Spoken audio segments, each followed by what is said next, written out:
Okay, YouTube, this is my third video, and this might be my last video today. So topic number two. Um, okay, seriously, there's a lot of violence going on in the world amongst African American people where I live, and it takes a toll on me because I think that way back in the day when we used to stick together and we had no way other way to survive but to stick together, in a society just so constructed. And I really believe that it is sad for our African American people to hate on each other, to look at each other like villains, like we never even originated from the same place anyway. And it really hurt me. Like, years since I've been living in North Minneapolis, I've been seeing people killed, shot on accident, and murdered and everything, and it is not pretty. And you know what? It is very sad, and a lot of times, a lot of people get away with it. And I don't feel like that's fair either.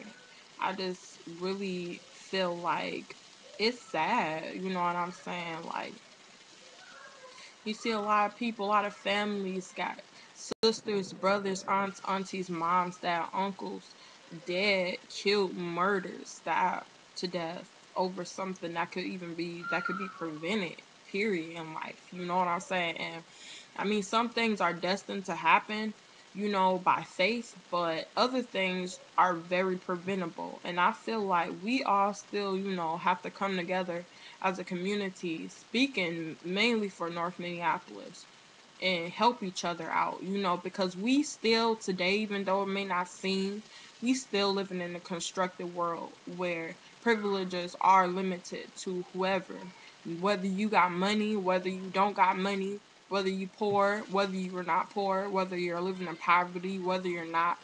Those things all determine the limited privileges that we all get today and that we're faced with today. For example, you can't get medical, without insurance. I mean, you can go to the emergency room, but you probably won't be seen for a while because they looking at you don't have medical right then and there. So, I really feel like it's still a constructed world today, and we still need to hang and stick by each other.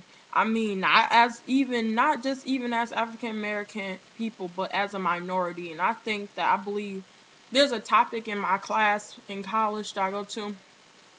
What is race? How do we define race? And I believe that race is a one.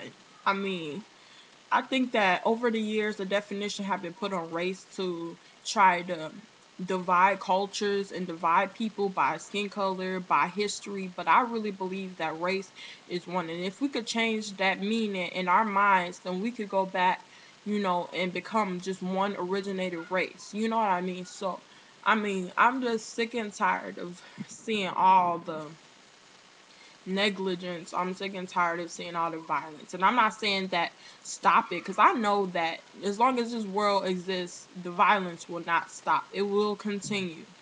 But I feel like that it is a great chance that it could be decreased and revitalized if we put our techniques to the test. We can't just have church members and all that doing all the work. We have to have people in the community, young people, because when another young individual that's not doing right see another young individual that's doing something positive, that you may not think that go to their head, but it does. And sooner or later they become that positive individual. Because I had people tell me that, well, if you can go to college, then so can I.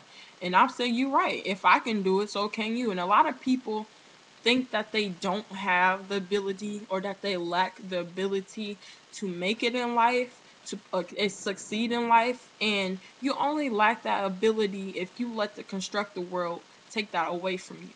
If you don't want it for yourself, there's some things that you and only you have control over, nobody else but you in your life. You can't sit around and wait for things to come to you, because you know why? It will never come, no matter how much you pray, no matter how anything. And I'm a very faith believing person, and I believe in God and all that, in Jesus and everything. And I believe that God, He's not going to just deliver to you when it's convenient for you. He's going to have you do your half so that you could have things delivered to you on the behalf of his work and on the behalf of your own work. That's what I believe. So you have to get up in the community and help in the community, volunteer in the community, help our community grow and revitalize as a one, so that we could become a one, so that most of us won't never change, and that's automatic. Ain't nobody always gonna change, but you could change if you want to change. And I had life, I was in the darkness, and I've been through a lot of stuff. I'm gonna just disclose this information. I've been through depression and all that. And you know what? I had to get a revitalization in the mind.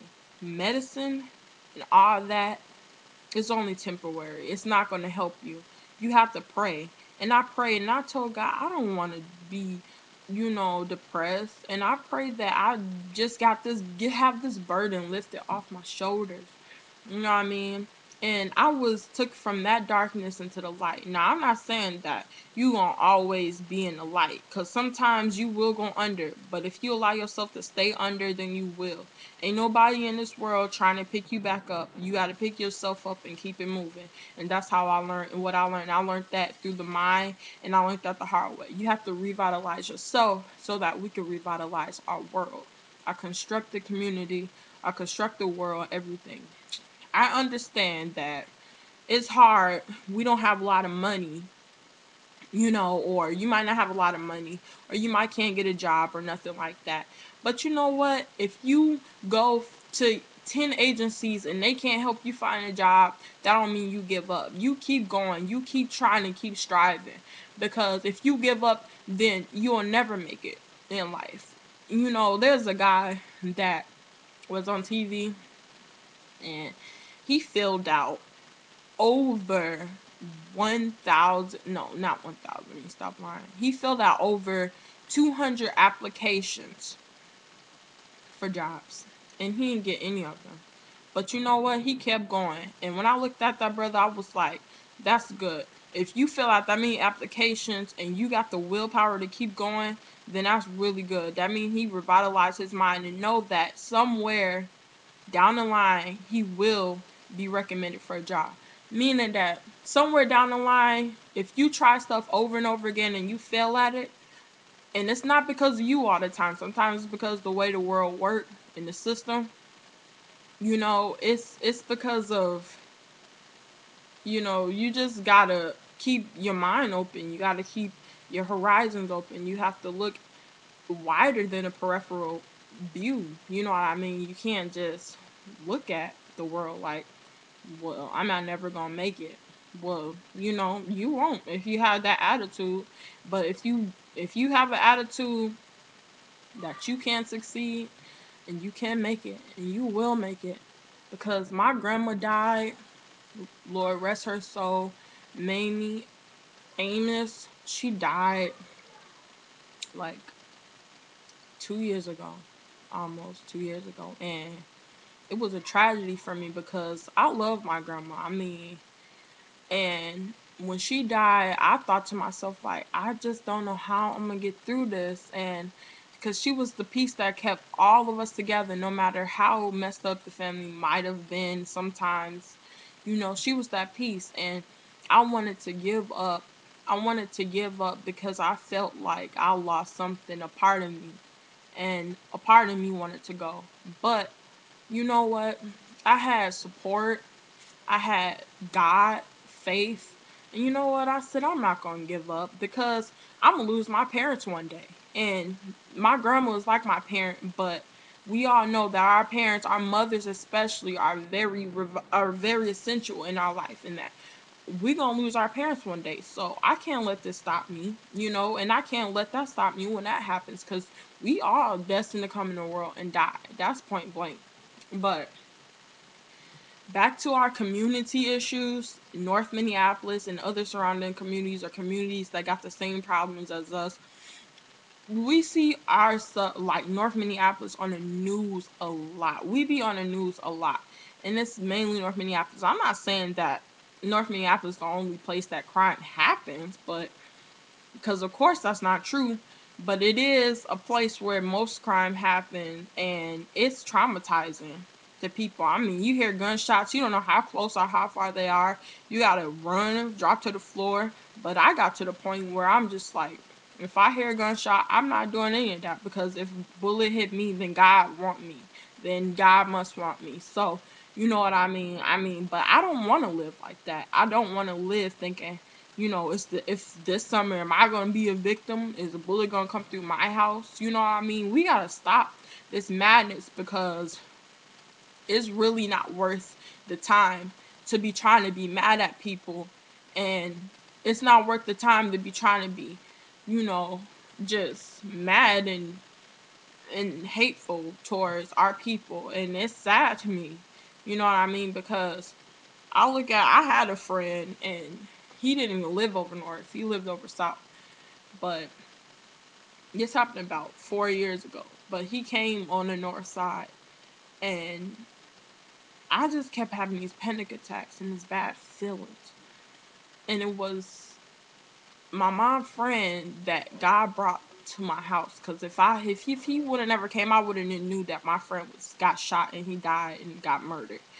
But he was reading a newspaper, and I saw his picture and his name, and I just cried, because, and I started to kind of feel rebellious, like, why? Just why? But then I had to have that faith revitalize my mind, my spirit, my soul, and I had to, assure myself that everything was going to be okay. I even wrote a poem.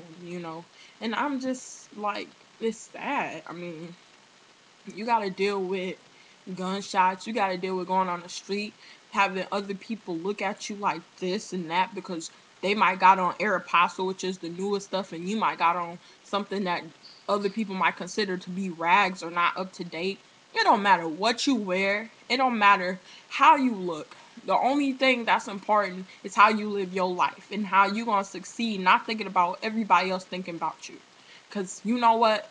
If you think about other people thinking about you like, oh, that person over there is ugly, or that person over there hair is so raggedy, then you not prepared for the world, because it's gonna be way worse stuff to happen than that. And I'm gonna let you know, because I already been through some stuff, and I'm like, well, I got some more stuff coming down the line, but I try to keep myself away from that kind of drama or negativity. I just try to stay positive.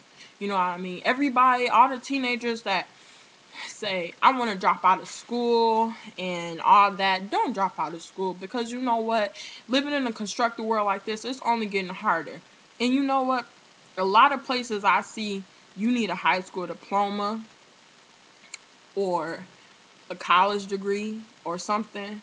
I mean, that's what it is. That's just how the word is constructed. A long time ago, you didn't need it, but you need it now, because they figure that, a lot of people gonna get overwhelmed with school and quit school, and then that's gonna leave a lot of people in poverty and all that. And to let you know, the more the more success you make, the more money you make, the more prices go higher, the more everything go higher, because this is a constructed world of value. You know what I mean? So finish school, stay in school. I don't care. Whatever it is you doing out there in the streets, stay in school, finish school, try to go on to college if you think that's for you, or look for a job, help your parents out, do whatever you can do, because I mean, you gotta survive, and that's the way you're gonna survive. You're gonna survive. So I'm just out here to put the word out here for the community, especially in North Minneapolis. Please, please, please revitalize your minds, revitalize your souls, revitalize your hearts. I'm out.